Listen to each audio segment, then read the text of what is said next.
Pergananat. Pergananat. Pergananat. Pregante. Pregante.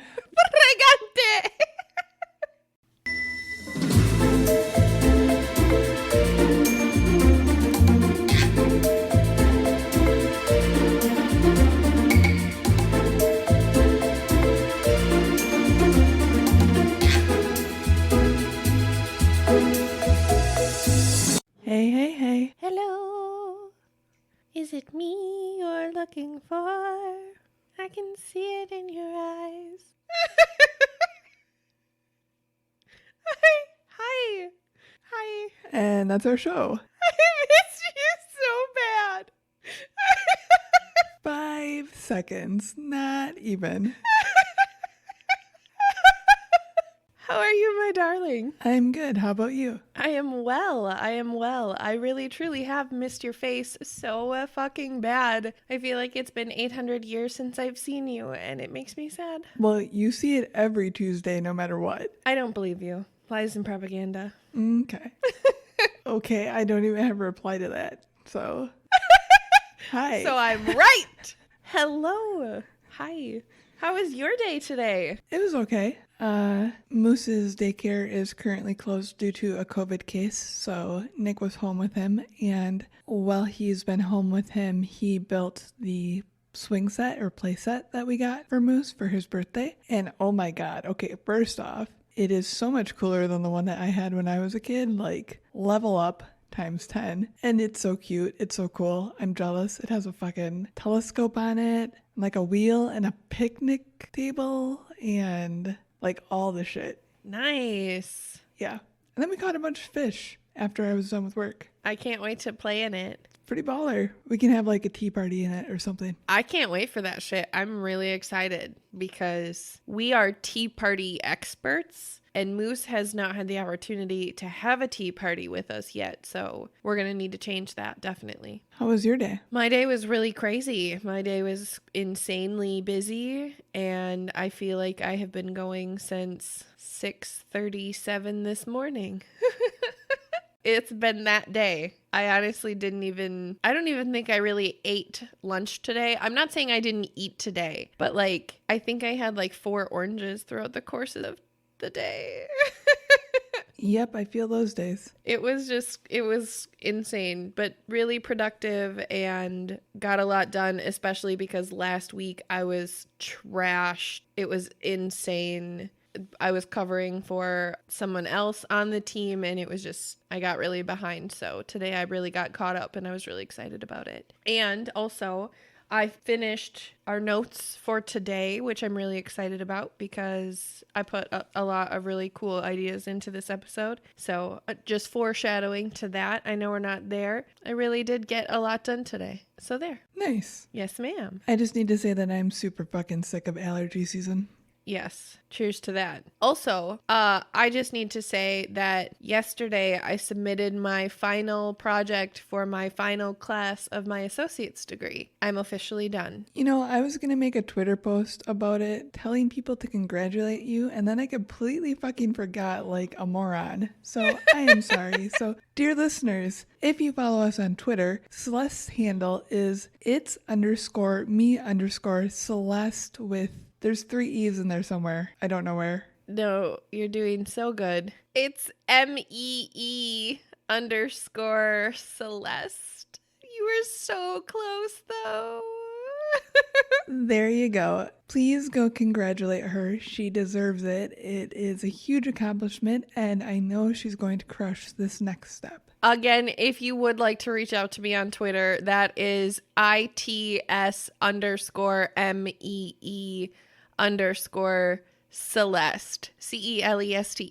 You are welcome to reach out. Absolutely appreciate everybody's love and encouragement. And I am very much looking forward to the next step. I have like 3 gen eds that I just have to get out of the way. And I'm going to do them the really like cheap route because why wouldn't I? And then I get to start my bachelor's in the spring. So, yay. Speaking of love and encouragement, I think we have a shout out that we want to do. Would you take the honors? I would be absolutely honored to do so.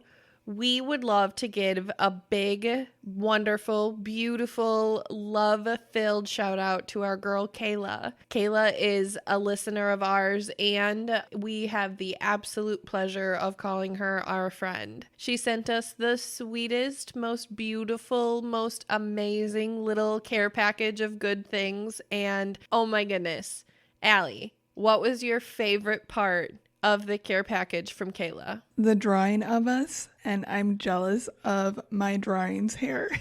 So Kayla is an amazing artist. Oh my God. Beautiful, beautiful artist. And Allie looks at the caricature of us and she goes, I want my hair. It was amazing. We got a bunch of other amazing things within that care package, but that skill, Kayla, is so amazing, and I'm so blown away by how awesome that is. Thank you so much. It was so thoughtful and yeah, really just incredible. I wish I could have screenshot Celeste's face when she opened it because it was point on. On point? Point on. Point on. Point on. Why is that like a fox hunter saying? I feel like I should have like a little musket. I also want to call out my favorite thing because you didn't ask, because it's fine.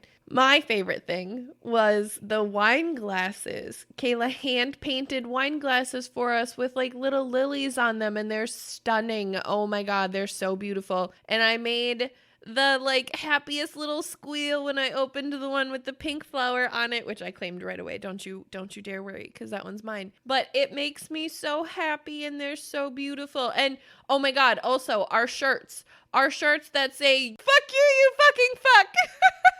Yes, girl, shameless all day. And the cute little spider candle holders and the Starbucks cups, which, by the way, Celeste then had to explain to me what color changing was because she assumed I didn't understand what color changing meant. Okay, to be fair, you said, what? When I said they're color changing, and you gave me no inclination that you understood what I meant, given the expression you were making and the tone in your voice. I truly thought you meant that you didn't understand what I was saying. Yes, I made it 35 years without understanding the color changing concept. And here we are now. Also, random side note, I don't even watch Letterkenny, and now I will always say it that way. To be fair. I love Letterkenny, and I just really absolutely fucking appreciate everything about that show, to be perfectly honest with you. That's what I appreciates about ya. It'll probably be like Trailer Park Boys, where one day I'll eventually just get it and like it. It's so much better than Trailer Park Boys, though. It's a lot more sophisticated than Trailer Park Boys. The humor is. It's still stupid fucking humor. Don't get me wrong. I'm not saying that at all. But comparatively, it's more sophisticated humor. And I love Trailer Park Boys. TPB forever. Like, seriously, Bubbles is the love of my life. I am not ashamed to say that. But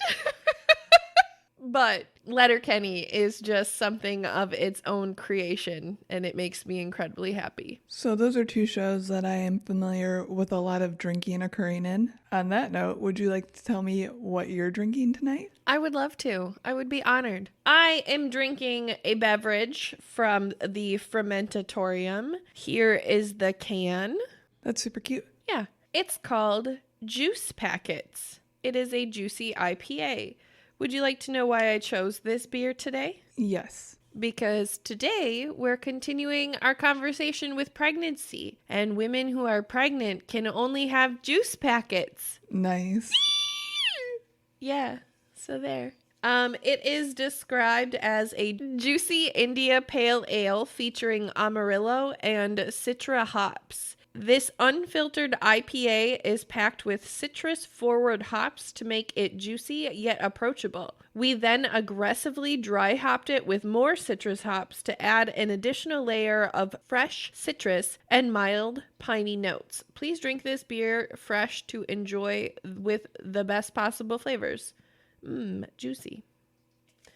Okay. Who the hell is drinking beers stale I'm for the not best possible I'm flavors? not quite sure. I'm not really 100% positive. I was confused by that also, so thank you for saying that. What are you drinking over there? It's called Hawaii 5 Ale. Oh. I actually love it. I bought a pun beer. I'm so proud of you. I'm so proud of you.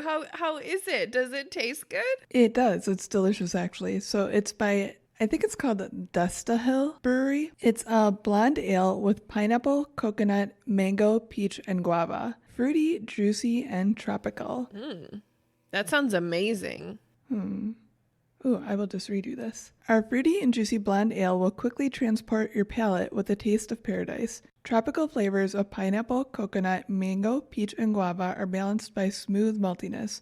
One sip and you'll be singing the song of the islands, Aloha. Support flavor, boycott bland. Aloha. Yeah, and it is delicious. It's refreshing and it's not heavy at all. I love that. That sounds amazing. I would ask you to save me one, but I really don't trust you to do that, so I'll have to find one myself. I would ask you to bring one over, but that would never happen. You're not wrong. Well, dear Allie, today we are going to talk about phase 2, pregnancy. Bum-ba-da-bum.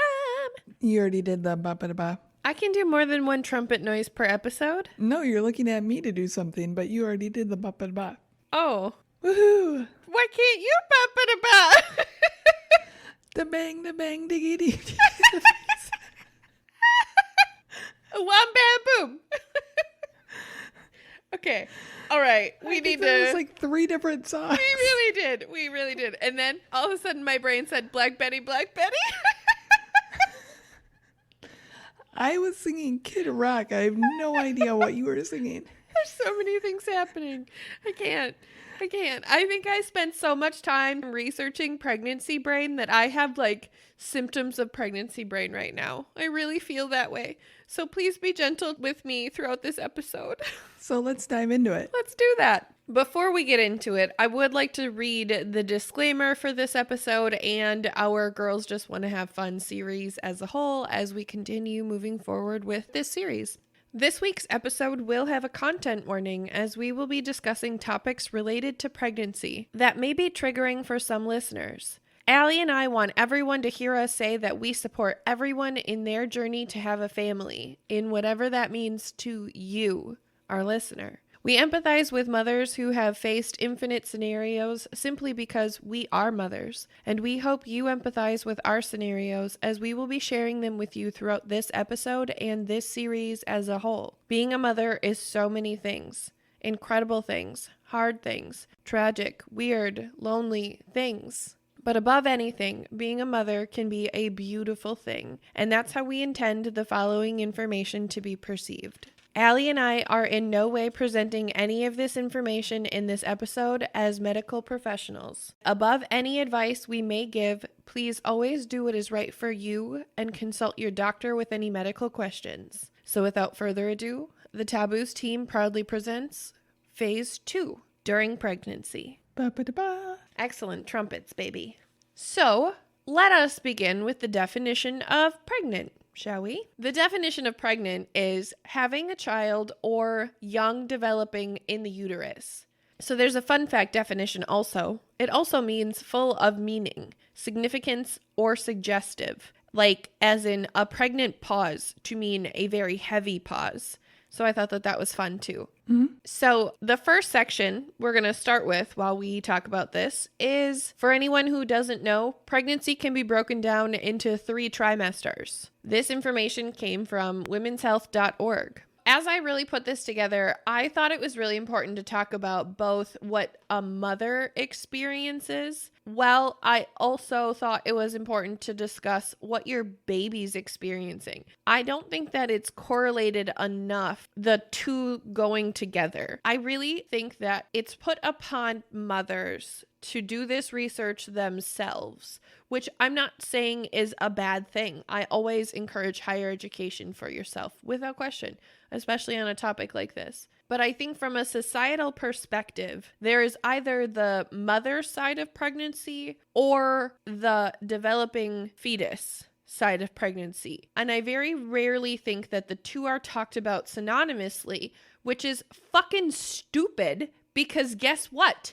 The reason you're experiencing the mother symptoms are because your baby is experiencing the baby shit. Like, why would we not talk about those things together? Yeah, I get what you're saying. So let us do this. The first trimester, which is considered within week 1 through week 12. Quote, during the first trimester, your body undergoes many changes. Hormonal changes affect almost every organ system in your body. These changes can trigger symptoms even in the very first weeks of pregnancy. Your period stopping is a quote-unquote clear sign that you are pregnant. Other changes may include extreme tiredness, tender or swollen breasts. Your nipples might also stick out, upset stomach, with or without throwing up, mood swings, and headaches.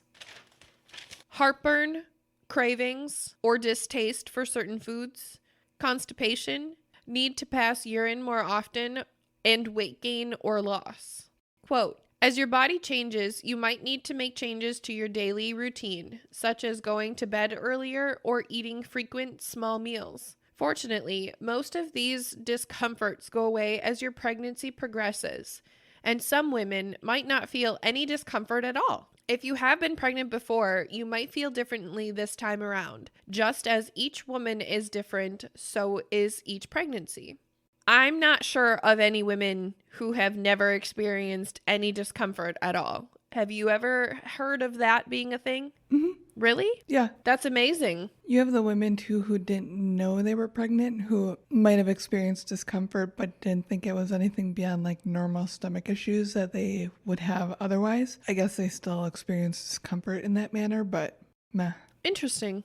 Okay. I appreciate you validating that. Yeah, I do know people who really didn't experience anything. Cool. So let's talk about your baby during this time frame. Again, 1 to 12 weeks. From 4 to 5 weeks, the brain and spinal cord have begun to form. The heart begins to form, and arm and leg buds appear.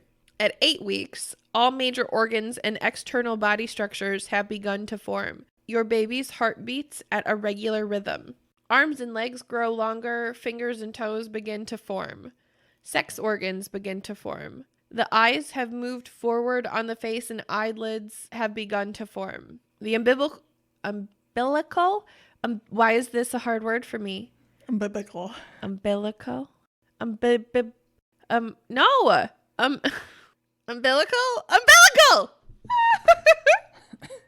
The umbilical cord is clearly visible. And then at 12 weeks, the nerves and muscles begin to work together. Your baby can officially make a fist, which I think is like so cute on the little ultrasounds when their like little fist is up. Oh, they're just so little. Getting ready to box. I know. They're always so cute. External organs show if your baby is a boy or a girl. A woman who has an ultrasound in the second trimester or later may be able to identify the baby's sex. Eyelids close to protect the developing eyes. They will not open again until the 28th week. That I did not know, and I thought that was fucking fascinating. Mm-hmm. Head growth has slowed, and your baby is much longer. Now, at about 3 inches long, your baby weighs almost 1 ounce. So here's my question before we move on to the second trimester. What was your first trimester thing? Like, what was the thing that you remember so specifically about trimester 1? You don't have anything? No, I don't really remember it in a linear timeline. All I remember is I ate a lot of fucking mandarin oranges. You did eat a lot of mandarin oranges. You did on everything too. I do remember that. That and egg rolls. Yep. Moose was going to come out an egg roll. We had money on that. What about you? My thing was I was immensely ill. I was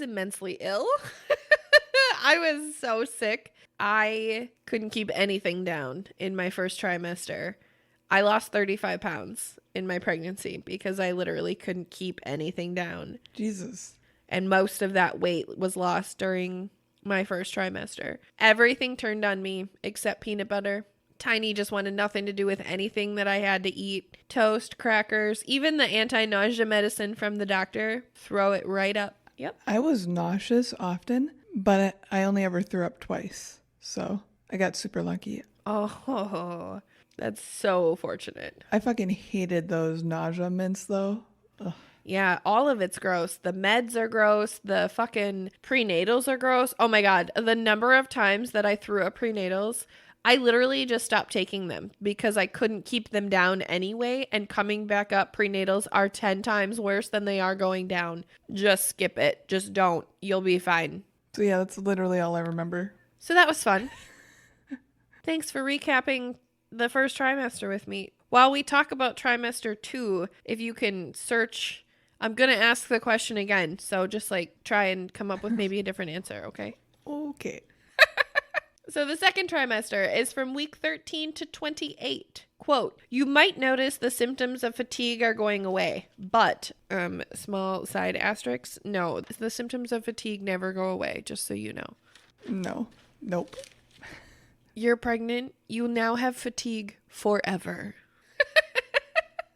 Other new, more noticeable changes to your body are now happening. Your abdomen will expand as your baby continues to grow, and before your baby has reached the third trimester, you will begin to feel your baby move. As your body changes to make room for your growing baby, you may have body aches such as back, abdomen, groin, or thigh pain, stretch marks on your abdomen, breasts, thighs, or buttocks, darkening of the skin around your nipples, a line on the skin that runs from the belly button to pubic hair, patches of darker skin, usually over the cheeks, forehead, nose, or upper lip. These patches often match on both sides of your face, and it's called the mask of pregnancy. I haven't personally ever seen that, or if I have, I didn't know what it was. Have you ever heard of that before? I've heard of it, but I don't really notice or care about people's hair, so I don't think I've ever noticed it. It's not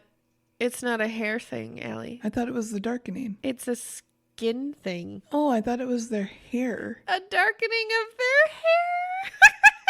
Yeah, like how you're not listening to me as I said on their forehead, nose, or upper lip. Yeah, you said upper lip, and that's where my brain just went, yeah, hair. Lip hair. You said hair. Lip hair. I wish you listened to me. Oh, wait, now you're making me think that the line down the middle of your stomach is also your skin and not your hair. And now I'm just superseding all of what I thought was knowledge beforehand over that. No, that line down your stomach is not hair. That is a specific line that only comes from pregnancy. Yeah, I totally thought of hair darkening, though, and not skin. Well, I'm a moron. Hi. What was this claw thing you did at yourself? What was it? You did the claw machine at yourself. My brain literally just took what you said and took it in and said, yeah, hair.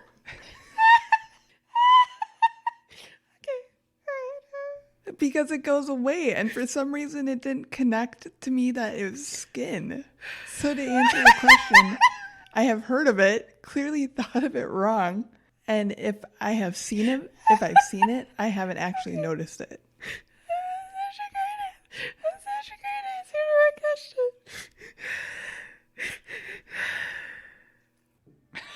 Here we go. I'm sorry. I channeled my inner Poppy for you. Okay, moving on to other things that might happen in the second fucking trimester. Numbness or tingling hands, called carpal tunnel syndrome. Itching on the abdomen, palms, or soles of your feet. Oh my God. Oh my God. Yes. And it's like the kind of itching that it doesn't even matter if you scratch it. It still itches. It's the kind that's under your fucking skin itchy. Did you ever experience that? Yeah, on my abdomen, and I hated it because I hated how my skin felt at that time. Yes, because you have a stretched skin thing. What? I think maybe that was me in our tattoos episode. I don't remember. I'm going to just move on. There's a small medical asterisk that says, call your doctor if you have nausea, loss of appetite, vomiting, jaundice, or fatigue combined with the itching. These can be signs of a serious liver problem.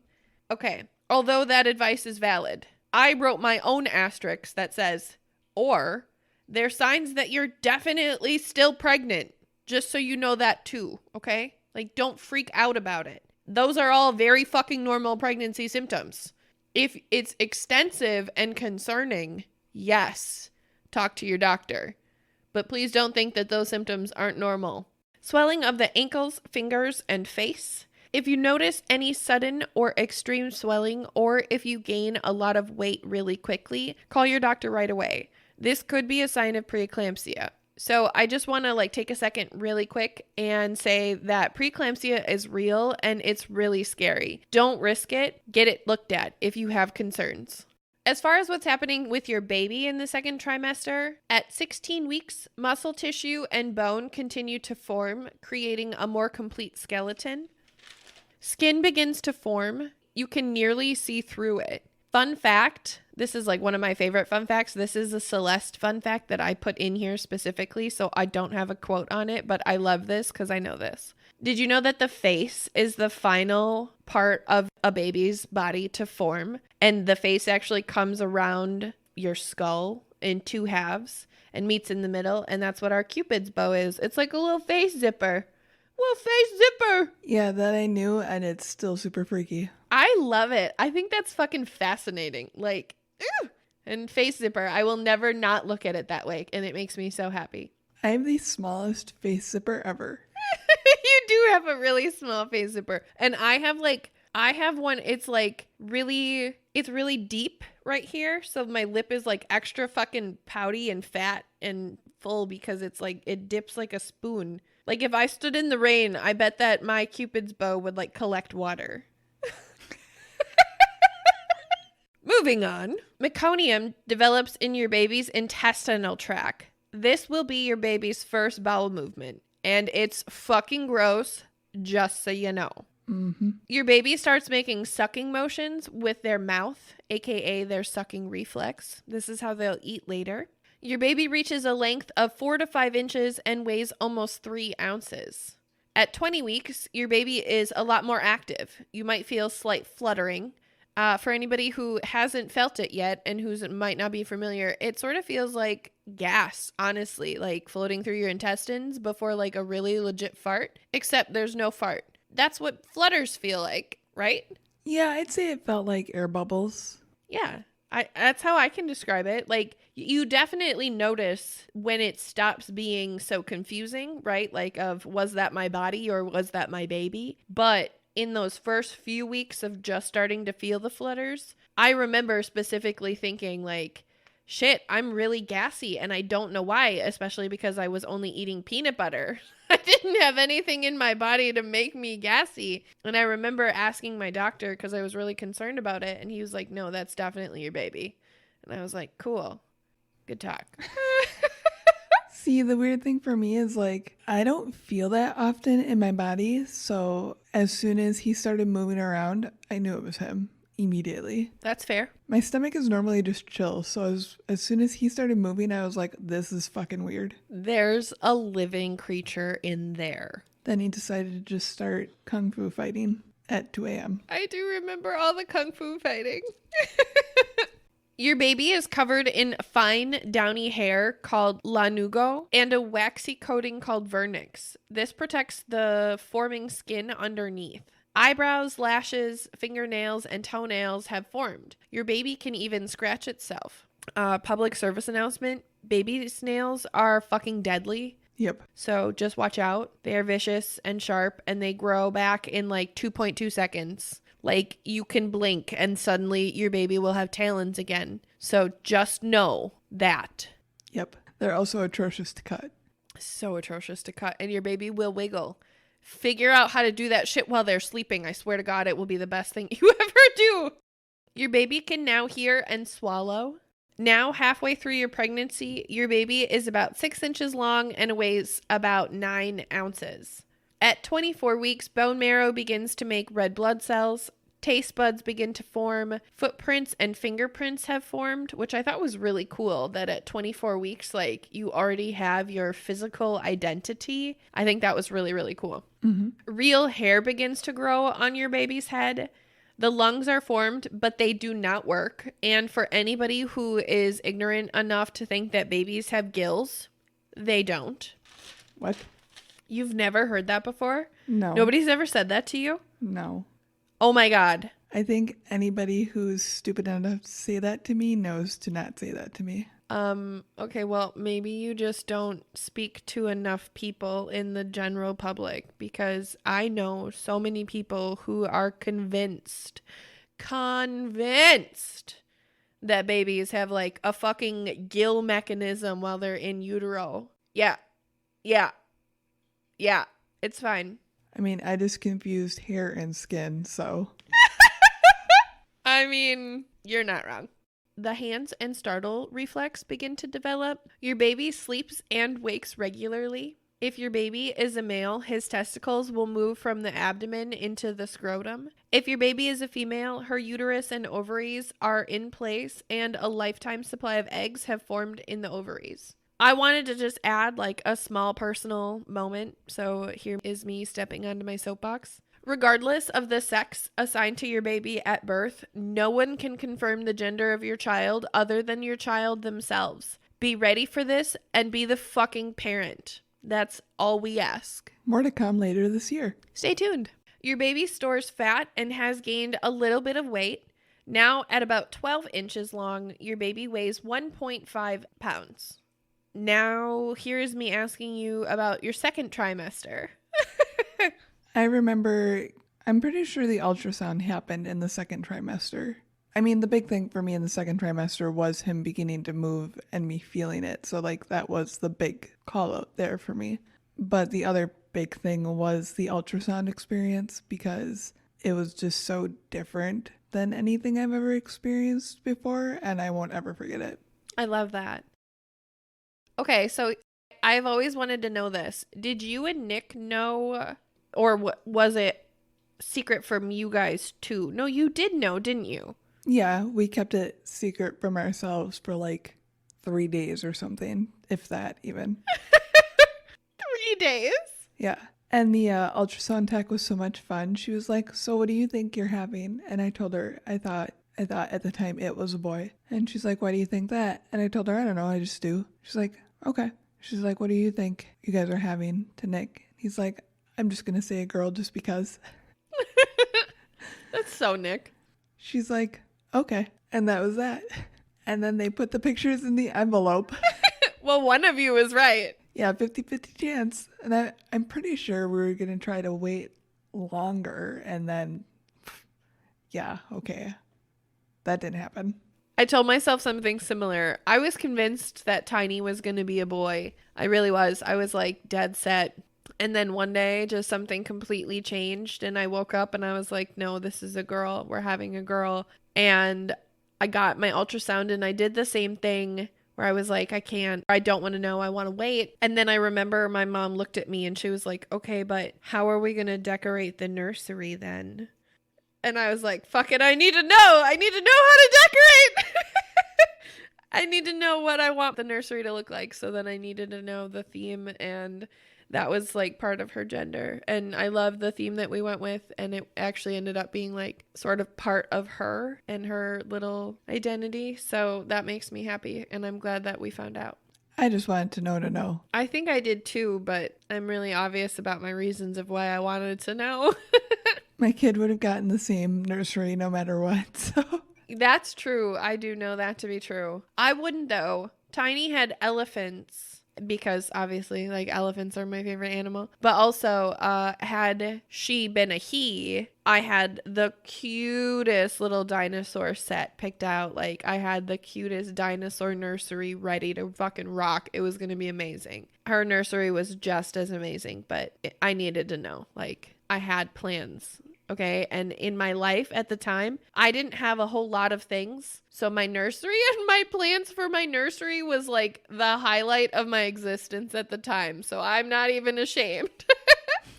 So lastly, the third trimester, week 29 to 40. Quote, you're in the home stretch. Some of the same discomforts you had in the second trimester will continue. Many women find breathing difficult and notice that they have to go to the bathroom even more often. This is because the baby is getting bigger and it is putting more pressure on your organs. Don't worry, your baby is fine, and these problems will lessen once you give birth. Some new body changes that you may notice in the third trimester include shortness of breath, heartburn, swelling of ankles, fingers, and face. Shout out to preeclampsia, concerns still being entirely real. Don't lose sight of that shit. Hemorrhoids, tender breasts, which may leak pre-watery milk substance called colostrum. Your belly button may stick out. Shout out to Allie, who likes belly buttons. Trouble sleeping. Oh, yeah. Salty about my belly button and pregnancy. Oh, your belly button did stick out. I remember that. Yes. And I loved my pre-baby belly button. I remember your super cute belly button. I didn't have that. Mine like got flush. My belly button got like completely flat, so I didn't have a belly button, but mine never stuck outward. Actually, that's a lie. I have like scars from my belly button rings, and when I was pregnant and my belly button was flush, the little scars, I had like 2 little swollen scar tissue spots that stuck out. That was what my belly button situation was.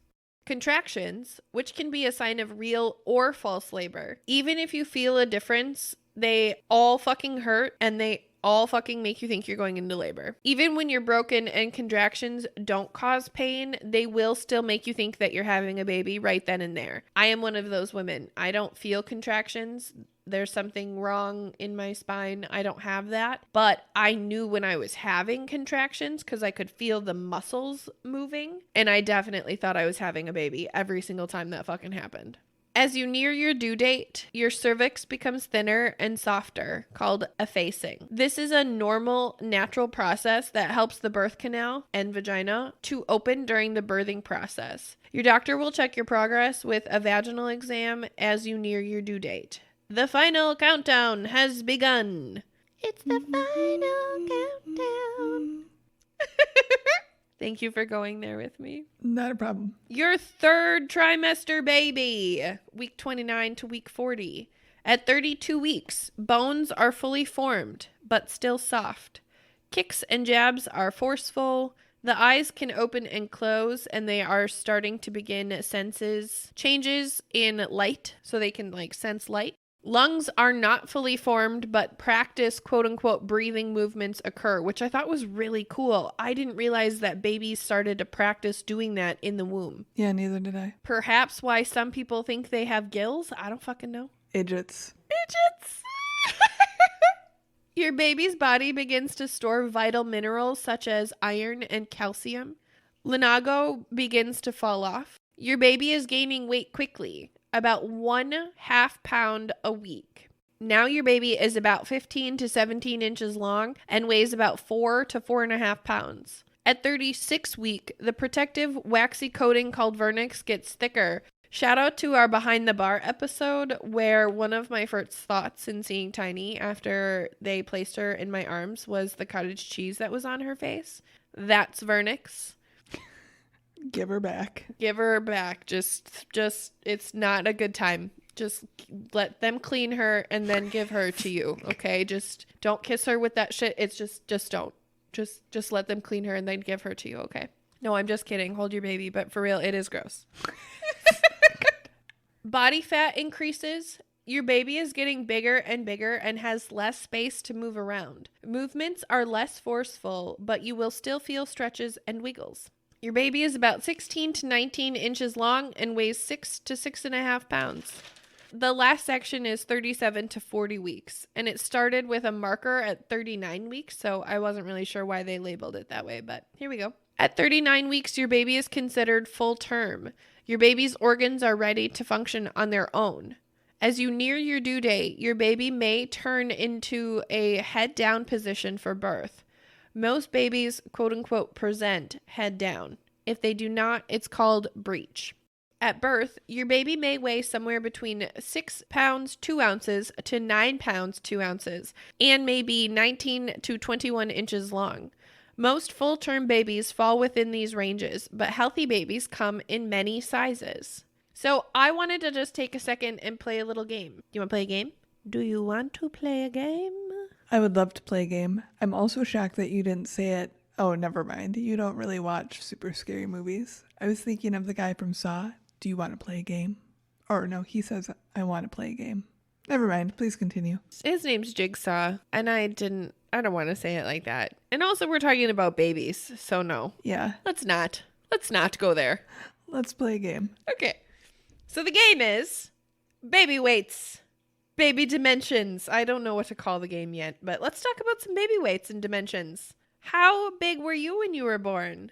Do you recall? Were you there? Do you remember? Oh, yes, I remember. It was a sunny July. It was a bit earlier than we expected. I have no idea how long I was, but I was 2 pounds, 2 ounces. Just the widowest, tiniest owie. Yeah, I was a blue baby, and I was 3 months early.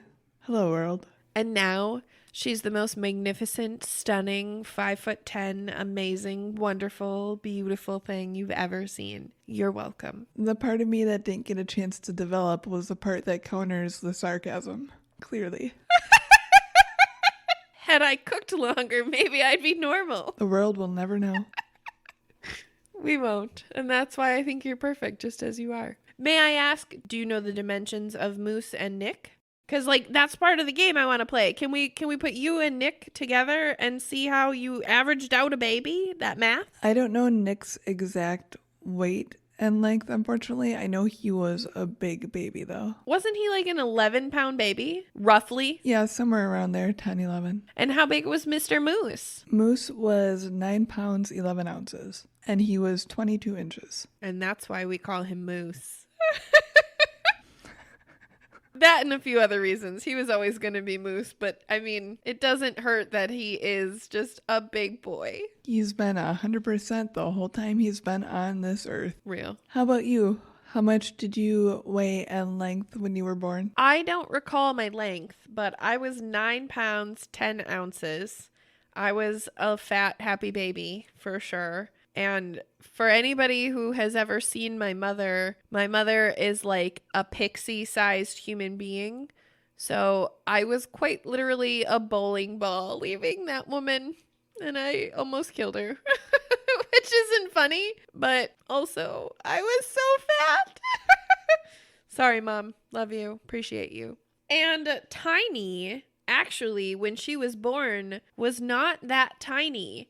Which is crazy because her doctors have always made the joke that she was the biggest when she was born. She was born at 8 pounds, 12 ounces, and she was 21 inches long. And even though she was still really healthy, she lost weight. She ate like crazy, but also she just didn't gain weight. Mm-hmm. I don't know. And she got really kind of small, and then she stayed kind of small, and she was still really healthy, but she's a tiny human. She's a tiny, tiny baby. It's a little teensy baby. She's perfect, though. Indeed, she is. Do you remember? I forget how old they were, but do you remember when we had Moose and Tiny stand next to each other and he was like exactly half her height? Mm-hmm. That image will never leave my mind. It makes me so happy. Okay, so thank you for playing that game with me. Of course. So the next section of this episode that I think is really important and sort of fun is titled, are you ready for this? Yes. We think 9 months is bad. And I got the following information from treehugger.com. Oh, can I make a guess? I think I know where this is going. Yeah. Never mind. I don't want to take away the surprise. No, you can absolutely. Go ahead. Elephants. And what? Oh, never mind. What? Hyenas. What are you doing? I just made an assumption that we were talking about gestational periods, and I thought that I remembered elephants had the longest one. Okay, all of the things you said are right, but I don't know why you came at me with elephants. Instead of saying all the things you just said, which is how people communicate. I don't know if you know that, but complete sentences and full ideas is really how communication happens. Oh, and you claim we have telepathy. We do, but Jesus, you got so excited and then I didn't know what was happening. I panicked. We are talking about gestational periods for animals because I really think that this is fascinating, and also because I'm the little Animal Planet junkie. That's true. And there was actually some really interesting perspectives that I gained from this research. So we're going to talk about that after. But let's get started on some gestational periods. You are correct. Elephants have the longest gestational period of all mammals, carrying their young for 18 to 22 months before giving birth. Ay caramba. No, thank you. Quote, long development periods are highly common among highly intelligent animals. Since elephants are the largest living and biggest brained land animals in the world, there's a lot of development for elephants to do in the womb. End quote. I love elephants, just so everybody knows. They are one of my 2 favorite animals and one of my 2 spirit animals, and they make me so happy. So if anybody has any Save the Elephant sort of foundations, fundraisers, any sort of fucking thing, hit me up. Allie almost adopted an elephant one year for my birthday. Oh my God, that was amazing. I didn't even know you could do that. I want to do that. I'm going to do that at some point. There's that. What is this face you're making? You may be getting an email on your birthday. Jesus. Dear me. Dear future me, edit that out. That scream that just broke everybody's ears. Did I get an elephant? Did you adopt me an elephant? Oh my God, I'm so excited. Oh my God, I'm so excited. Oh my God, I'm going to have a panic attack. Yes. Obviously, that's not the part that's not here yet. I got you something, just a small thing I can give you too, but that's all like a digital thing. But yes, you're getting an email on your birthday. Oh my God, I'm so excited. Oh my God, do I get to name her? Does she have a name? Is it a she? What do I know about her? You don't get to name it. I'm not going to tell you what the sex is. They have their own story that you'll find out. Oh, I'm so excited. I'm going to have a baby, and there's a little baby elephant. I'm sorry I told you super early, No! But I also didn't want you to think that I got the idea back from this. Oh, I stole the idea from when you said the thing. It reminded me of that great idea. I was like, Jesus Christ, really? Your face was so misleading. You gave me the worst eye roll that I've ever seen you do. Like, that thing was intense. And I was like, whoa, what happened? Because my brain was like, really, out of all the places you could have gone, you went there. I'm so excited. And please don't be sorry that I know ahead of time. I'm so fucking excited. That makes me legitimately so happy. I'm gonna fucking sob my face off when I get that shit. So just everybody needs to know that. If anybody has interest in me recording that, I don't know, maybe that's your thing. Who knows? But I will if you want that. But oh my God, I'm so excited. I love you. Thank you. That's the best, most meaningful, most beautiful birthday present anybody's ever gotten from me. Thank you, thank you, thank you, thank you, thank you. I'm so excited. I'm gonna be an elephant mom. Oh. They're pretty cute.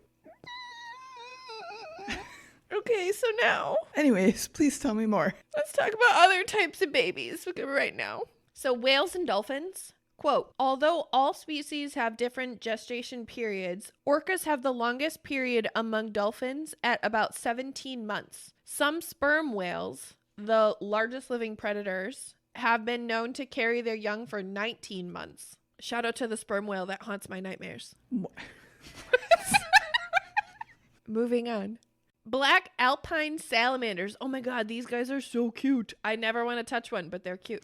Quote, amphibians that live in the central and eastern Alps and give birth to live young. Their pregnancies can last from 2 to 3 years, depending on the altitude at which the salamanders live. They typically bear 2 fully developed young. This salamander's life expectancy has been estimated to last from 10 to even 20 years. Oh, wow. Excuse me, though. Pregnant for 3 years? Just kill me. Mm-hmm. Just absolutely no thank you. This one made me laugh a lot, so I'm going to try to get through this one.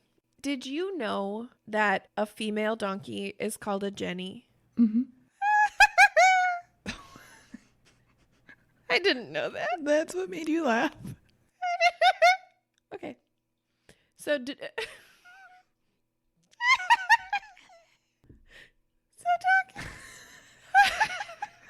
Shut up. I love you, Jenny. I just can't help it. I can't help it. And I went to, Jenny, I've got your number. I'm so sorry for any Jennies out there. We really appreciate you, and I'm so sorry for this really unfortunate moment. So, a female donkey typically gives birth to one foal after about a year after mating, but some pregnancies can last 14 months. So if that isn't enough, 5 to 13 days after the birth of a foal, the Jenny can go into what's known as quote unquote foal heat, and she can be bred again. Oh my God. So she was just pregnant for 14 fucking months. She gets a 5-day break and she's pregnant again. That poor donkey.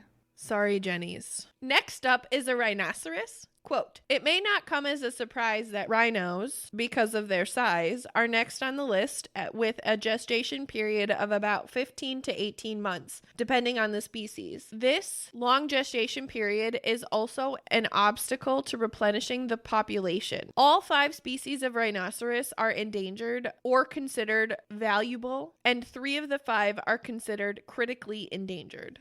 Mm-hmm. So really what I thought was super interesting about all of those gestational periods is that, honestly, we don't even make half of those. And I also recognize that treehugger.com specifically said the longer the gestational period, the more intelligent the animal. So I think it's really interesting that babies are really one of the only living young that are born completely useless. Like, seriously, though. Very true. It also kind of makes me wonder the impacts of being a bipedal I think it's biped. mammal, of being a bipedal mammal and carrying the weight that we do versus walking on 4 legs and carrying that weight. I wonder if like the gestational period is less damaging or less impact to their bodies in that manner. I don't know, just thought. You mean because there's less impact on the spine and pelvis specifically because their belly hangs down? Yeah, I would think there's a better center of gravity and everything. Yeah, that's actually really interesting, and I really would agree with you on that. I think the thing that I'm taking away from that section specifically is that, seriously, Katie and I were talking about this weekend. We were talking about this exact research, and something that I said that really stood out was these animals are the smartest animals on the planet, and humans really think that we've got something going for us. The only thing that puts us at the top of the food chain compared to any of these creatures is truly our thumbs and our ability to communicate. So quite honestly, we need to really just take a second to acknowledge that animals are incredibly fucking intelligent, and the proof is just simply in that it takes 22 months to cook. Come on! That's some real brain function. That is not just wasted space. That's, I don't know. Animal Planet, go look at some shit if you don't believe me. This is a big deal. Yeah, I agree. Nature is crazy. So I just thought that that was kind of a fun little sidestep into a different perspective of pregnancy that I thought was an interesting take. The next thing that I wanted to talk about is a pregnancy checklist. So this is something that I personally put together, and if you have anything that you wanted to throw out there on the checklist, I absolutely welcome you to do that. But these are things that I wish that I would have known were important, rather than if you go Google a pregnancy checklist, you're going to get 5,000 return searches on a bunch of shit that you don't actually need. And what it really comes down to is what you do actually need. There's a bunch of frills and there's a bunch of fun stuff without question. But if you're not in a place of needing frills or fun stuff and you really just need to get through some shit, here's what I recommend. So I'd like to start by saying you need an OB who listens to you, makes you feel safe, validated, and one that you trust. Or you need a midwife who listens to you, makes you feel safe, validated, and one that you trust. Like that's where you should start this journey, period. Yep, definitely. The next thing I suggest having ready is a birth plan. Research your options, no matter what type of delivery you decide to have. Make decisions about what people are going to do to your baby in the first few moments of their life while you are rendered completely useless to what strangers are going to do to or put on the most precious thing that you've ever done. Make choices that are well researched, but ultimately best for you and your family. So when I say that shit, I'm talking about like decide if you want the medicine put on your baby's eyes that's only necessary if you have signs or symptoms or diagnosis of hepatitis. If you don't have hepatitis, you don't need that shit on your baby's eyes. It's just then procedure. Do you really want to go through with that or not? That's a decision you get to make. Talk about your birth plan with your OB or midwife often. Make sure that they know exactly what you want and there is no question. Did you have a birth plan? Yep, and my call-out is be willing to throw it right out the window. Allie is not wrong. However, have one, because if you don't have one, you have no choices. If you have one and you have no choices as a result of what is happening, that's a different story. So really, both perspectives are super valid, and I really appreciate you saying that. Yeah, really, my birth plan was don't get an epidural, try to not get induced, listen to music, have a baby. I completed one of those things. Yeah. Enjoy the experience. I had one of those things. I left with a baby. So flexibility is key. Agreed. Thank you for adding flexibility to the list. No problem. Next on the list is a hospital bag. Have this ready after the first time the thought crosses your mind. Do not put this off. So if you're at the grocery store one day and you're like, oh God, I should pack a hospital bag, do it that day. Do it that day. Just get it done. Get it done. Be done with it. Put it somewhere. It doesn't matter, but get it done. A hospital bag should include things for mama and baby. Anyone else can leave and come back if they have to. Sorry, dads. Pack your own bag to be ready. That is actually like really helpful, and that would be greatly appreciated to have a dad bag ready. But again, mom bags have to be their own thing. Did you have anything specific in your hospital bag? Just comfy clothes and like books to pass the time that I didn't read. I had the same fucking thought. I had something that I wrote on here because it was something that I had and I wish I had done a little bit differently, but I still appreciated having, was I had gotten my own hospital gown for what I later learned to be after delivery, but I wore it for my delivery. So my hospital gown that I packed for myself was completely ruined. Because that's what happens when you have a baby, that you ruin everything that you're touching at the time, in case you didn't know that.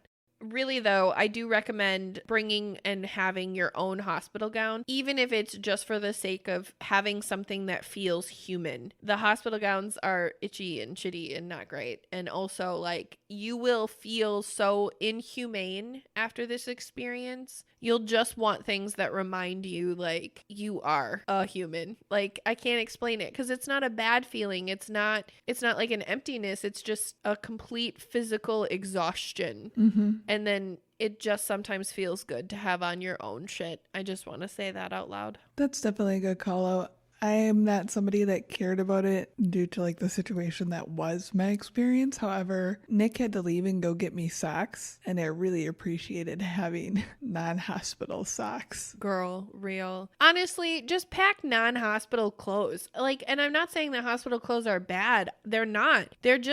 They're mass produced and they're bleached and chemically processed a million times over. Like, just get your own shit. Just be comfortable, really, seriously, because everything about this experience is uncomfortable. Just get the underwear that are comfortable. Get the pants that are comfortable. Get them several sizes too big so they're comfortable. Just be comfortable. That's really what I'm trying to get at. Things that I specifically wish that I had in my hospital bag were a journal, a longer phone charger, because the only fucking outlet was on the other side of the room for some fucking reason. Mm-hmm. A nail clipper. I broke my fingernail so bad and jagged, and it was terrible. And I like cursed out everyone for not having a nail clipper in a fucking hospital. That was annoying. Chapstick, dry shampoo, gum, And honestly, something that I really recognized was something that smelled comforting. I'm a big scent person. You know that to be true about me, but everything in a hospital smells sterile. Everything. And sometimes even when they give you your baby back, your baby smells sterile. And it's just nice to have something that smells like home, especially like I said, to just make yourself comfortable. And even if that's like a perfume or a blanket or one of your favorite essential oils, it doesn't really matter. Just something that smells comforting. I promise that when you are exhausted and everybody keeps fucking with you at every fucking hour of the day, you will just want a place to escape. And sometimes that's just a matter of smelling something to escape to. That's a real thing. Do you have anything that you wish that you would have had in your bag? No, that phone charger is a legitimate call out. Like the longest cord you can. Bring an extension cord. Just do that. Just bring an extension cord. A nice 40-footer. Because I swear to God, the only outlet that they are going to give you is going to be on the other side of the room. So I wanted to then transition into some myths that come with pregnancy, myths about pregnancy. And I actually resorted to some of the wonderful women on our Facebook and my Facebook personally for help with these myths. Are you ready to debunk some myths? Yes, ma'am. I'm finger gunning at you. Can you see it? Can you? I'm ignoring it. Pew, pew. Dana C. said, the necessity of birthing classes. I didn't take any, and people told me I was crazy. They started to get into my head, and by the time I started looking into them, I was too late. I rocked that labor like a champ. Women have been having babies for how long? And birthing classes have been a thing for how long on top of that? Don't sweat it. You have a nurse to guide you through everything, paired with your natural maternal instinct. You got this. I also didn't take birthing classes. No, I could not imagine a more uncomfortable setting for myself. Agreed. The only thing that I had specifically about, I actually wrote this down in my special guest notebook. I had two things that I wanted to call out about the birthing classes. One being, birthing classes can be a great place to find reputable and really reliable midwives and doulas. So throwing that out there for anybody who is having a hard time finding a midwife or doula that they would like to work with. Seriously, birthing classes are a great place to find resources like that. The other thing that I recognize that could be great about birthing classes is actually the social aspect of them. Because, like, let's be honest, being pregnant is actually one of the most isolating and lonely fucking things that there is. So I think that having that opportunity to meet other pregnant women would be the other benefit to a birthing class. I agree. Plus, if the idea of birth really scares you, do one. There's no harm in it at all. It's just not a setting for me. Yeah. I think Dana's point is that it's not required and nobody should make you feel like it is. Agreed, 100%. The next myth I have labeled as tender boobs. Gina R. said, no one warns you about what happens when your milk comes in and your boobs feel like painful cement bricks, and that breastfeeding can actually be just a painful, cracked, and chapped nip torture experience. I spent all my time worrying about labor and preeclampsia and not feeling her move enough. Those were all fine. No one warned me about my boobs, man. Mm-hmm. Gina went from an A cup to an E cup pretty much overnight. Holy fuck. So my myth is actually based on the breasts get tender, quote unquote. Tender is real, okay? I'm not discrediting that at all. However, I really don't feel like medical professionals talk about how that spectrum really looks. Mm-hmm. Tenderness is sometimes a good fucking day, because the opposite end of that spectrum is excruciating pain. Yeah. And that's not talked about enough. The next myth that I have is titled, People Are Nice to or Celebrate Pregnant Women. Megan N. said, quote, everyone says pregnancy is so beautiful, but no one tells you how nasty people without kids can be to you and how judgmental they can be if or when you have a hard time. So I really just want to call out that, like, real people are not great to expecting mothers. They're really not. It's always about the baby. It's never really about the mom, which I think is really gross, actually. They have a baby shower and all of that shit, but like at the grocery store, people aren't really asking about you, the vessel. They're asking about the baby. People only care about the baby. I really think that that's a thing. I was lucky in that I didn't experience it a ton, but I did experience it. Another call out is like, I remember one time, literally the one time when I was very heavily pregnant and no longer had ankles, that I used one of the pregnant parking spaces for like women with children or women expecting children at a grocery store. And I got the nastiest look from a couple that didn't have a child with them. I was like, my ankles don't exist. Do you not see this? I just need to get bread and make this as least painful as possible. I also wanted to give a shout out to Megan, who is currently expecting, and we wanted to send her extra love and light and thank you for sharing your experience. I cannot wait to see that beautiful baby of yours. So thank you for sharing your journey with me. I really appreciate you.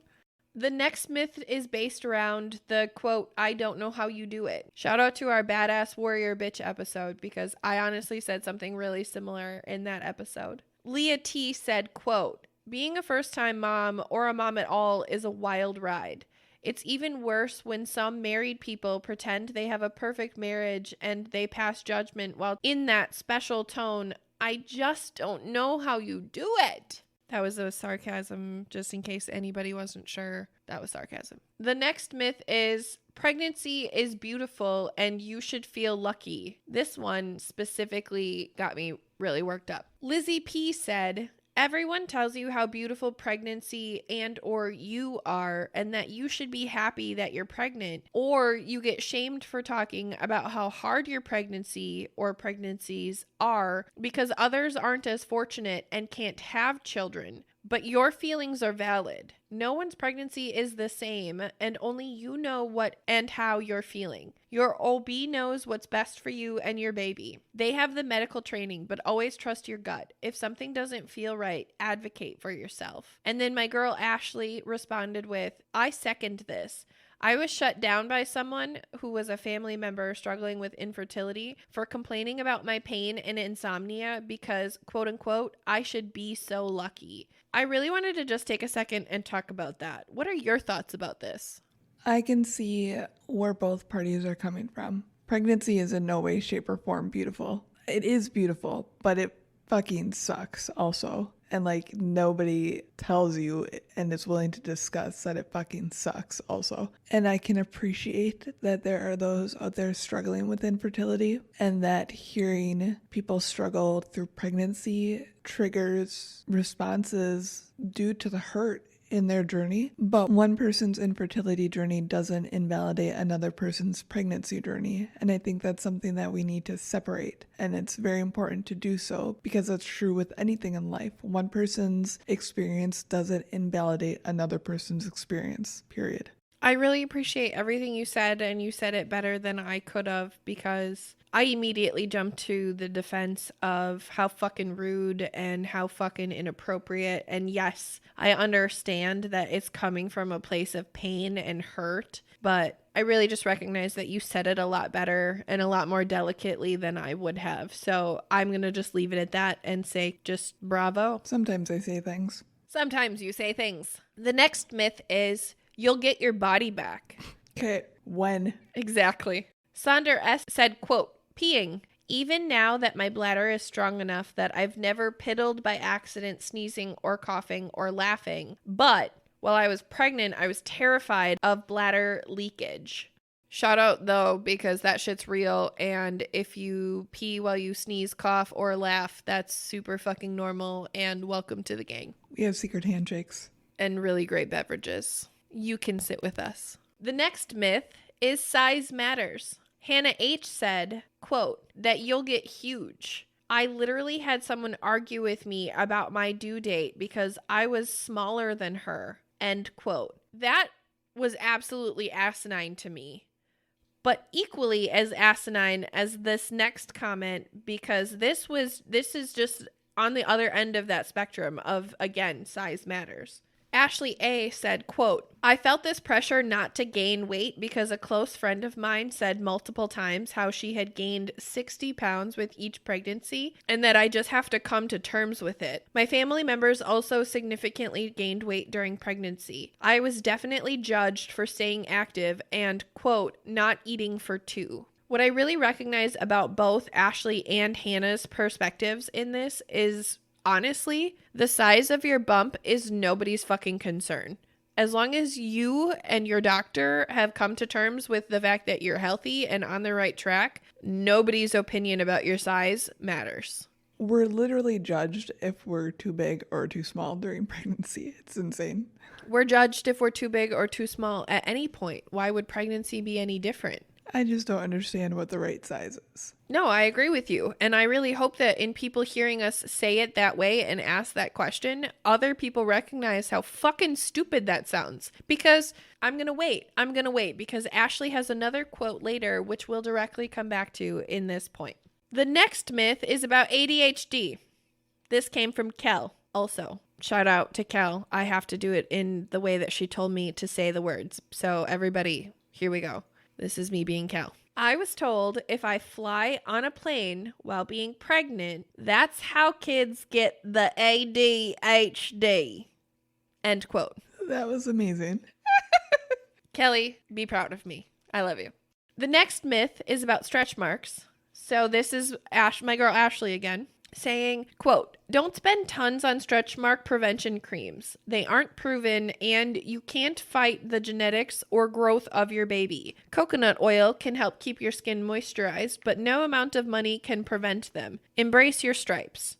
I just want to take a second to just highlight what Ashley said specifically about you can't control the growth or genetics that your child has received. So why in the fuck would anybody be arguing about anybody else's size? Like, I can't control the growth of my baby, you fucking idiot.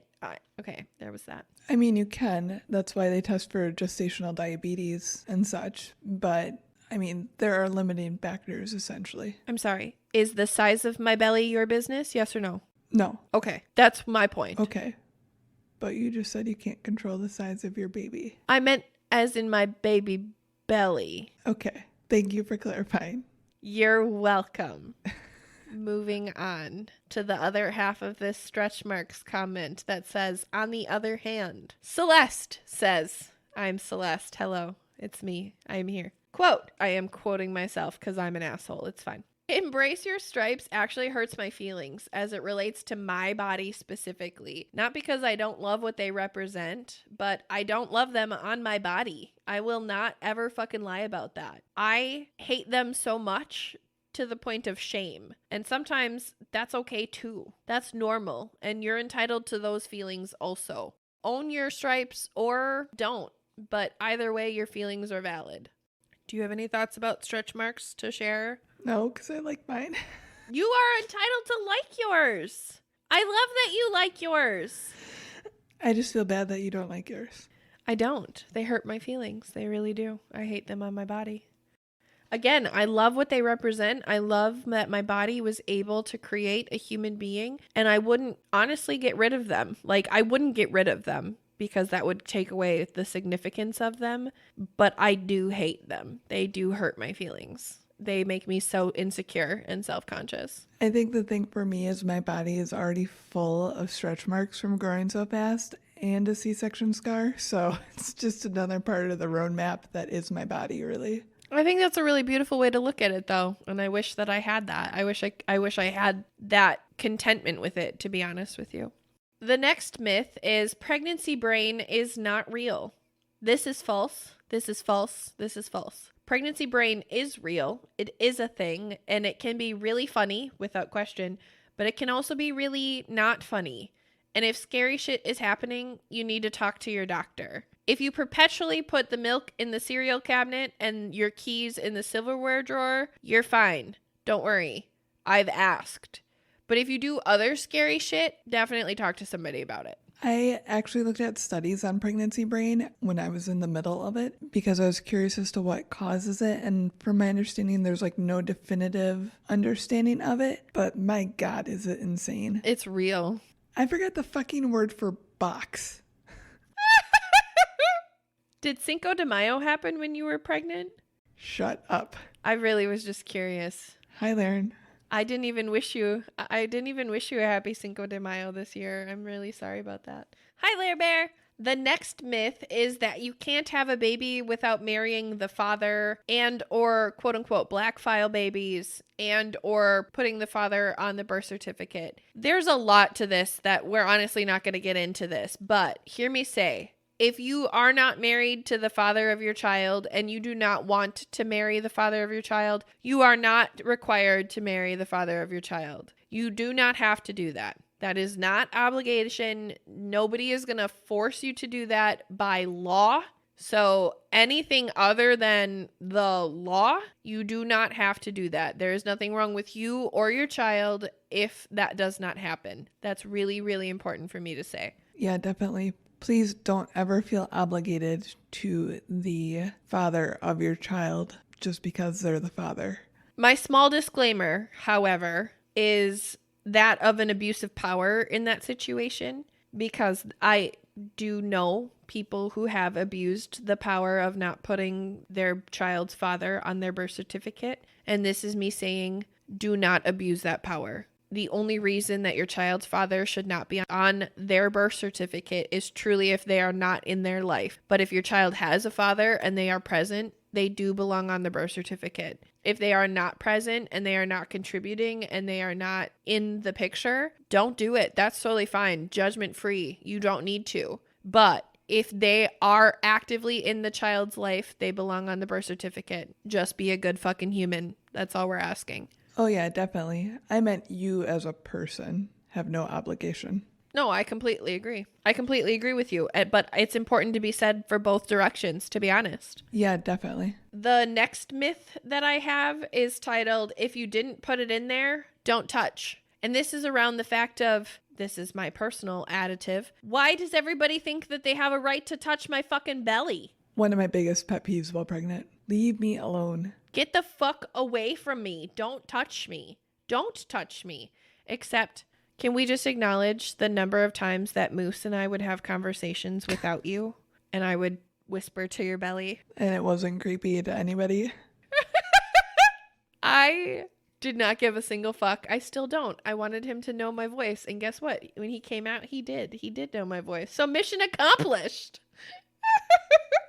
The last myth that I have is that everyone must come see you and the baby at the hospital. This is even pre-COVID. That's a myth. That's absolutely a myth. If you, the mother, decide that you don't want anybody to come visit you in the hospital with your baby, you don't have to fucking do that. And if anybody has a problem with that, they can fucking leave. You are not a parade. You are not a circus animal. You are not a sideshow freak. Everybody is excited to meet your baby. And everybody wants to make sure that you're okay. But you are fully entitled to say, no one is allowed to meet me or the baby until we are home. Because I promise the hospital is not the place that should be happening. Hospitals are not, in my opinion, where that should be happening for the entire family. There are people who should be on the list, and there are people who should just fucking wait until the baby is home. Yeah, we had a really restricted list, and I'm super grateful to the people that listened to it. Everybody that was on the list listened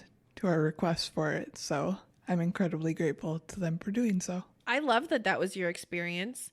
I had the exact opposite experience.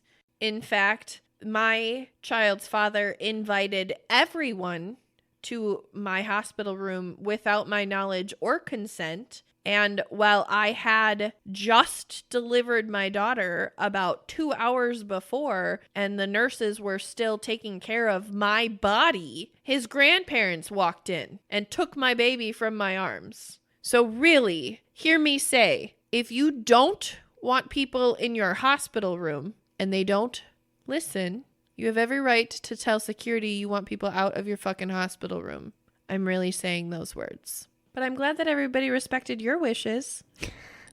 I'm really glad. I know I was one of them. Do you know how hard it was? It was so fucking hard to wait for you to say I could come to the hospital. And I was so mad, but so not mad, but also wanted to be there so bad. I was real.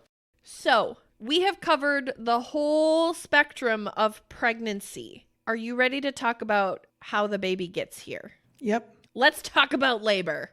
Bum, bum, bum. It's an appropriate noise for this section. I'm excited.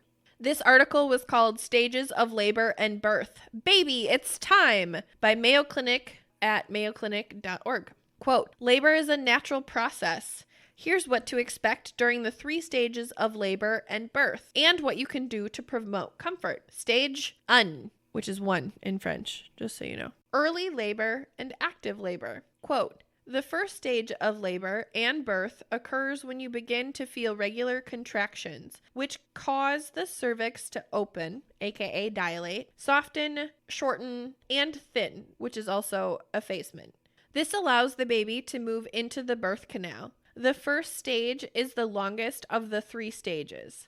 It's actually divided into 2 phases of its own. Early labor, which is the latent phase, and active labor. So let's super quick just talk about the difference. During early labor, your cervix dilates and effaces. You'll feel mild, irregular contractions. So I just need everybody to know my special guest notebook says, gross starts here.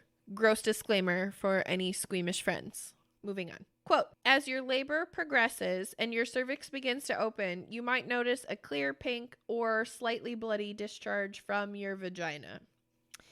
Yep.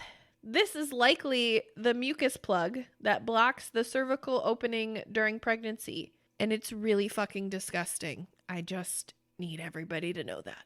How long this lasts? Quote, early labor is unpredictable. For first-time moms, the average length varies from hours to days. It's often shorter for subsequent deliveries. What you can do in this time. Until your contractions increase in frequency and intensity, it's up to you. For many women, early labor isn't particularly uncomfortable. Try to stay relaxed. To promote comfort during early labor, go for a walk, take a shower or bath, listen to relaxing music, try breathing or relaxing techniques, or change positions. Quote, your healthcare provider will instruct you on when to leave for the hospital or birthing center. If your water breaks or you experience significant vaginal bleeding, call your healthcare provider right away. Now, let's talk about active labor. Quote, during active labor, your cervix will dilate from 6 centimeters to 10 centimeters. So I wanted to take a quick sidestep, just real quick, to talk about cervical dilation, because I never understand what the centimeters mean, and I really wanted to talk about it. I went to preg-u.bloomlife.com. Quote, healthcare providers measure cervical dilations by placing 2 fingers on either side of the cervix opening and estimate about how far apart the fingers feel. So they then on this website had pictures of the distances, the diameters of these things. So that's what I'm going to explain. We're just going to run through it real quick. But this was crazy to me. So 1 centimeter equals a Cheerio. 2 centimeters is the top of a highlighter, like a lid, the cap of a lid, the cap of a highlighter. 3 centimeters equals the size of a silver dollar. 4 centimeters equals the diameter of a tablespoon. 5 centimeters equals the size of a small lemon. 6 centimeters equals a medium-sized garlic. 7 centimeters equals the top of a pickle jar. And then I really have a note on my special guest notebook that says, tell me why I imagine magic hands holding a pickle jar and doing dilation exercises on the top of a pickle jar. I'm stuck on why a garlic is bigger than a lemon and the next step up is a pickle jar. Okay, but tell me you can't see magic hands doing this. You can. I know you can. Yeah, I thought the lemon and the garlic was weird too. I'm just going to bypass that imagery. Okay. 8 centimeters equals the top of a pint glass. 9 centimeters equals the width of a fruit basket. Like the little baskets that blueberries come in. That's 9 centimeters. Okay. Okay. And 10 centimeters, are you ready for this? Yes. Is a Mrs. Potato Head. That's how wide. This is the most random size chart ever. I'm really just saying. I needed to know these things. So, dear men and women who have zero concept of what it means to have an orifice on your body stretched to have a Mrs. Potato Head come out of you, you have no right to pass judgment on anybody who has. I just need you to know that. I just need you to know if your dick hole has never opened wide enough to have a Mrs. Potato Head come out of it, keep your fucking mouth shut about my reproductive organs. That's how I feel. Also how I feel. I'm so glad. Back to active labor. Quote, your contractions will become stronger and closer together and more regular. Your legs might cramp and you may feel nauseated. You might feel your water break, if it hasn't already, and experience increasing pressure in your back. If you haven't headed to labor and delivery facility yet, now's the time. The article continues to say, don't be surprised if your initial excitement wanes as labor progresses and the pain intensifies. Ask for pain meds or an epidural if you want them. Your healthcare team will partner with you to make the best choices for you and your baby. Remember, you're the only one who can judge your need for relief. How long does active labor last is the next part. Active labor can often last between 4 to 8 hours or more. On average, your cervix will dilate approximately 1 centimeter per hour. So also, let's acknowledge, seriously, 10 hours is not that long, right? That's not even a half of a day. It is a long fucking time when you're pregnant and trying to make this happen, without question. But in 10 hours, for your vagina and cervix to go from the dilation of a Cheerio to that of Mrs. Potato Head is insane. Mm-hmm. What you can do, look to your labor coach and healthcare team for support and encouragement. Try breathing and relaxing techniques to combat your growing discomfort. And just so you know, it's really going to get super discomfortable. Unless you need to be in a specific position to allow for the close monitoring of you and your baby, consider these ways to promote comfort during active labor. Change positions, roll on a large rubber ball or a birthing ball, take a warm shower or bath, take a walk, stopping to breathe throughout contractions, and have a gentle massage between contractions. Dear dads, please do these things. Please do these things with or for the mother of your child, for the love of fucking God. Like, no one else there is going to take care of her the way that you should be taking care of her. So please do that shit. If you need to have a C-section, this is usually the part of labor where that's determined unless previously planned or it is an emergency. The last part of active labor is often referred to as quote-unquote transition and can be particularly painful and intense. Contractions will come close together and can last about 60 to 90 seconds. You'll experience pressure in your lower back and rectum. Tell your healthcare provider if you feel the need to push. Quote, if you want to push but you're not fully dilated, your healthcare provider might ask you to hold back. Pushing too soon could make you tired and cause your cervix to swell, which might actually delay delivery. Transition usually lasts about 15 to 60 minutes. Stage 2 of the birth of your baby. It's time. You'll deliver your baby during the second stage of labor. How long this lasts? It can take from a few minutes up to a few hours or more to push your baby out into the world. It might take longer for first-time moms and women who have had an epidural. What you can do.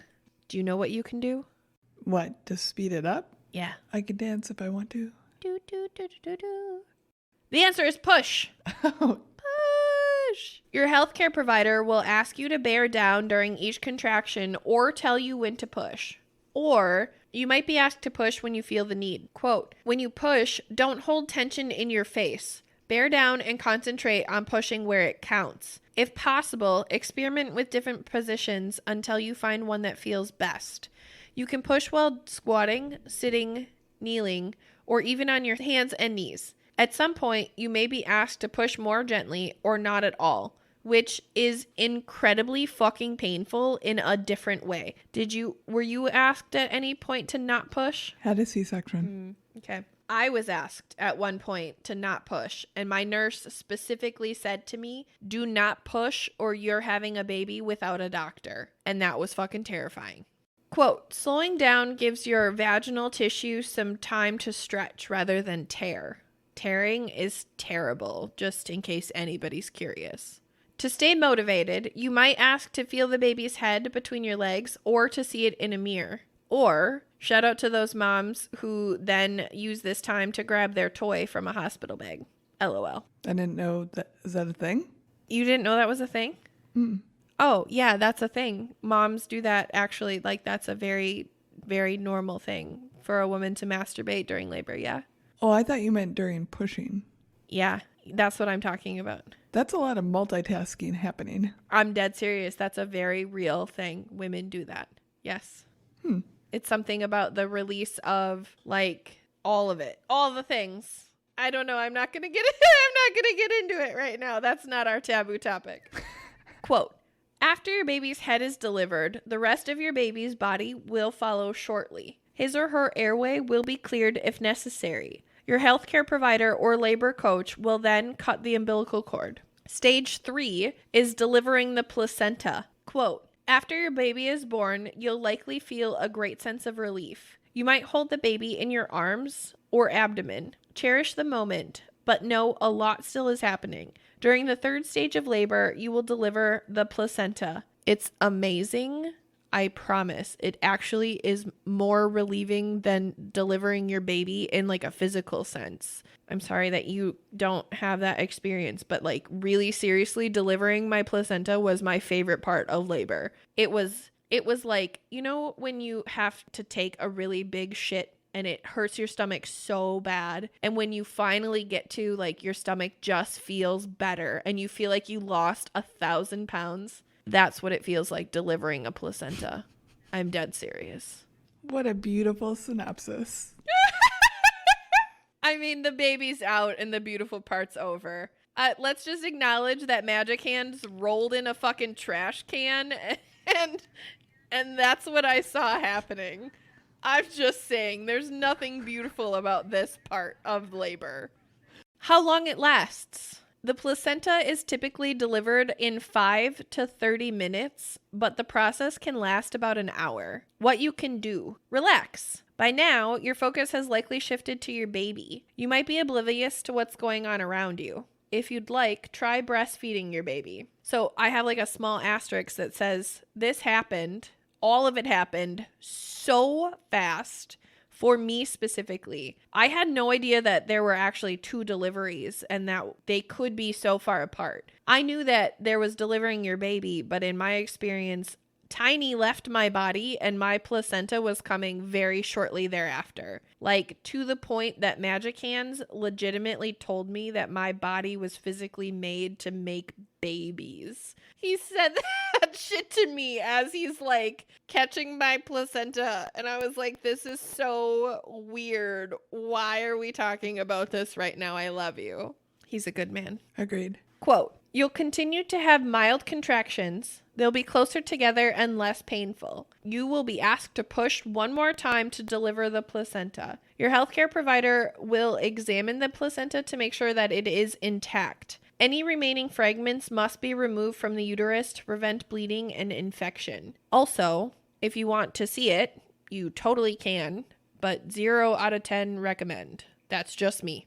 Yeah, hard pass. It actually, honestly, it looks like intestines. It does, or like brain. Like it looks like a brain unraveled. Like the whole concept is really cool and really beautiful, but also like really fucking disgusting. Quote, your healthcare provider will also determine whether you need stitches or repair any tears of your vaginal region. If you don't have anesthesia, you'll receive an injection of local anesthetic to the area to be stitched. So now what is the last section on this article? And it says, quote, savor this special time with your baby. Your preparation, pain, and effort paid off. Revel in the miracle that is birth. The last thing that I want to say is the process of pregnancy described in this episode is that of a sunny day scenario. Our love, light, and hearts go out to families who have experienced or who may experience an outcome other than the one in which we described today. And that, my love, is what I have to say about pregnancy. Yeah, definitely for any of those where yours doesn't follow quite this path. All of our love out to you. And because I did experience a C-section, I just kind of want to call out that particular experience, I guess. Mine was not planned per se. I actually went in the day before Moose was born at 6 o'clock, and I was in labor for, well, I should say I was probably in active labor for 24 hours. It was torturous. Full honesty there. I have a very high pain tolerance, you guys, and holy shit, I thought I was going to break Nick's hands at one point with how hard I was gripping them. This might be due because I got Pitocin to help urge my labor along and help me dilate and everything, but I was experiencing a contraction essentially every 2 minutes, and it was atrocious. But Moose never dropped, so he had to be C-section. And I've talked about my experience before, but essentially, I've never had a major surgery. I've had surgeries, but never a major one. And it was totally different experience for me in which I truly thought that I was dying for some reason. And I wasn't. I was completely safe. My anesthesiologist was amazing. My OB was amazing. The entire team was fantastic. Moose was super healthy. Everything clearly turned out perfect. But that's what I meant when I said be flexible about your birth plan, because you never know truly what could happen. And I wish that I had looked up C-sections more so I'd understood them prior to my experience with them, because maybe it would have made me a little less afraid at that point. I really appreciate you bringing that perspective to it, which is something that I can't speak to because I didn't have a C-section. So I really appreciate you sharing that. And honestly, I would be in that same position if I had to have an emergency C-section of, holy shit, I don't even know what that means.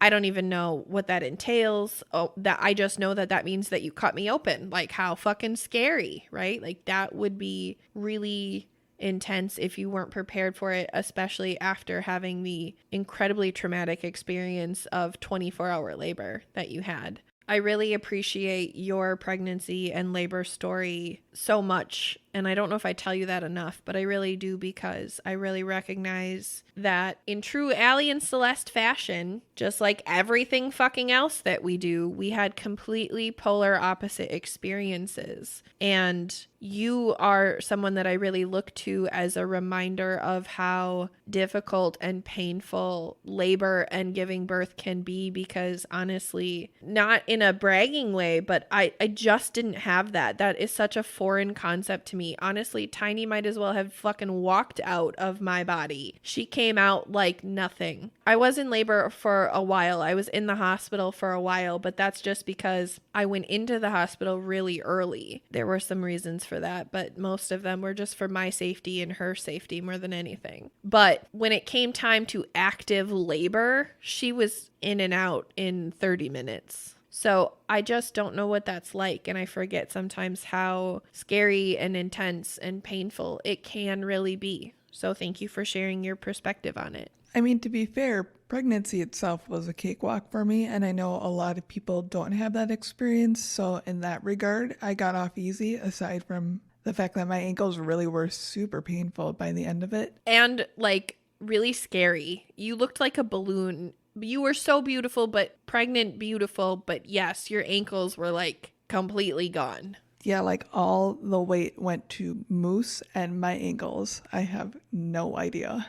That was the weirdest distribution ever. Real. Because the rest of you looked exactly the same. The rest of you looked exactly the same. You were so cute pregnant because you literally looked like Allie, just with a big beach ball belly. And then you looked down to your ankles and you were like, oh, there it is. But my favorite thing while in the hospital and laboring was the fucking tub was incredible. I could have lived in that tub the entire time I was there, but I decided that I did want my family to visit while I was in labor. Initially in my birth plan, it was that I did not want anybody except Nick and myself there. And then in my moments of where I realized that I was very vulnerable, I needed my mom, and Nick's parents came and my dad came, and like I had to get out of the tub. Is essentially what I'm saying. And although I'm glad everyone was there, I was really pissed about it. I'm super glad they were all there. I just wish I could have brought the tub with me. And then shout out to the amazing nurses that I had. All of my nurses were incredible, but one nurse, first off, they didn't want to give me an epidural because I hadn't dilated enough, and everyone was hoping that I could actually give birth to Moose, that like I would truly dilate to the point of where, and he would drop down to the point of where I could give birth to him, air quotes, naturally. Clearly that never happened, but they were holding off on an epidural due to this. And at one point I was in so much pain that she walked in and she said, "Would you like an epidural?" And I said, "I thought we had to wait." And she said, "No, I think you need one now. I'm going to talk to the doctor." And I got one, and it was glorious. I love that news. I love that. Yeah, so shout out to her. I remember the very distinct energy difference between the text message that you sent me before your epidural and the first text message you sent me after you got your epidural. And it was like two completely different people. Oh man, it was crazy. And then the other shout out is my nurse that was there for the C-section was 9 months pregnant. Oh! And hauling my ass around like I weighed nothing. Kudos to her. She was incredible. That's amazing. Yeah. So I have two favorite moments from my labor. The first being I actually showed up during early labor because I didn't know what the signs were, and also I just needed... It was a bad day. It was a really bad day in our house and I needed to get out. So I showed up at the hospital and my nurse actually broke my water, but I had thought that my water broke previous to me getting there because I had dropped my mucus plug and I had started like leaking, but my water wasn't broken. And her name was Crystal. And I remember that she was feeling around and she was checking my dilation, and all of a sudden I just felt this extreme, I just pissed my pants. I just definitely pissed my pants. And I looked up at her and I said, "Was that my water?" And she goes, "Well, good news. You're not leaving here without a baby." And I said, "Oh, okay." And that was that. That was that. And then my other favorite thing about my labor story, actually, this is my favorite thing about our labor story, is we had a special guest during my labor, which sounds really weird, but when I had been in my OB's office a few months prior, there was a student resident doctor who was doing a residency in OBGYN. And he checked my vitals and I kind of snapped on him and I was probably an asshole and whatever. But I really thought nothing of it and he was just doing his residency. And then fast forward, when I get to the hospital because I'm in early labor and my girl Crystal broke my water and now we're not leaving without a baby, this same doctor, residency doctor, was on shift with my peds delivery OB.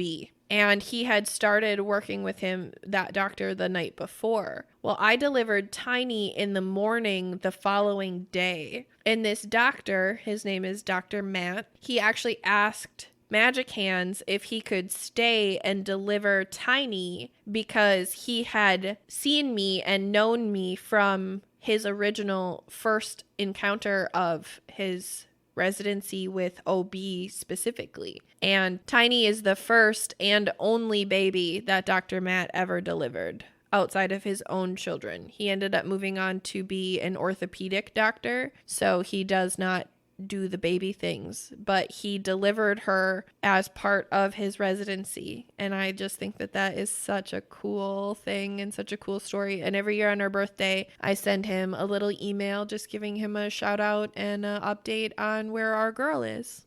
That's awesome. Yeah. And also shout out to Magic Hands for being fucking amazing and the best OB, and just really, I think we need to just give Magic Hands an extra special moment of love because he is the best OB. Yes, definitely. He wasn't there initially when I first went into labor, and he actually wasn't there until like an hour or maybe even a half an hour before my C-section. And then I remember this moment because of his shoes. I don't remember who all was in the room with us, but the privacy curtain was closed. And all of a sudden somebody walks in the room and they have brown dress shoes. And I'm like, who the hell is that? And he peeks around the corner and goes, I hear we're having a C-section. Is it okay with you if I do it? And I was like, yes, please. You are the preferred method.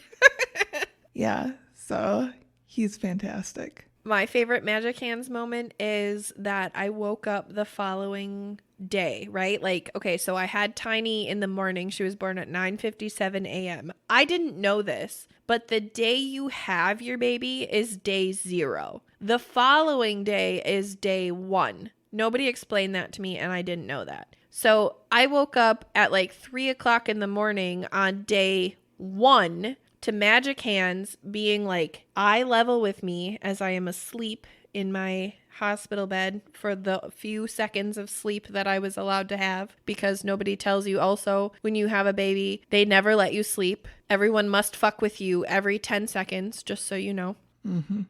And he's looking at me, and I open my eyes, and all I see are his teeth, his big, beautiful Cheshire smile. Like, he just has the most incredible smile. And I just see teeth, and he's smiling, and he's like, how are you doing? And I was like, am I going home today? And he like shook his head and like looked at me like I was a fucking idiot. And probably he would have said that to me if it were different circumstances. But he was like, no, honey, today is not the day you go home. You just had a baby. And I was like, I know, but I had her yesterday, so I can go home now, right? And he was like, Celeste, no. We thought about it for a while. Yeah, I'm super grateful that he was my OB as well. So what did you learn here today? That I don't know the difference between skin and hair. Fair. Just never gonna forgive myself on that one. Me neither, but that's okay. What did you learn here today? Honestly, I learned about Jenny's. I learned that. I did. I can't. I learned a lot, but also I feel like I didn't, because I knew a lot of this going into it. But I honestly thought that the animal gestational periods was probably my favorite part, because that's just a completely different lens. Also, I really appreciate, and my other favorite part was hearing you be so open and upfront and transparent with your pregnancy journey and labor journey also. Like, I know parts of it and pieces of it, but I just really appreciate hearing you talk about it, because I know that it was such an intense and traumatic experience for you, which breaks my heart, because it shouldn't have been that. It's supposed to be the beautiful thing, right? But it isn't always that. And I just really appreciate that you can talk about it knowing that you still got a beautiful thing out of it, which is our boy. Yeah, 100% worth it. So, dear listeners, we hope you enjoyed the second part in our pregnancy series. If you had anything that you'd like to share with us, maybe some instances of pregnancy brain or any myths that you had believed that turned out to be false, or maybe your pregnancy and labor story, you can reach out to us on our socials. Those are Taboos the Pod on Instagram and Twitter. We're Taboos on Facebook. Our email is taboospodcast@gmail.com, and we have a website. It is taboosthepod.com. We also have a Patreon. It's in our link tree. I'm guessing it should be on our website as well. Our beautiful website. Shout out to Allie for that shit. If you want to support what we're doing here, we have a couple different tiers that are excellent and full of super fun things. Also, if you wanted to share us with someone that you think would enjoy this episode or any of our other episodes, please do so. That's how we grow, and we appreciate it. We do. We love you, and we appreciate you, and we know that this episode wasn't our typical format, but there's not a lot about pregnancy that's pretty typical, so suck it up. And on that note, do you be taboos.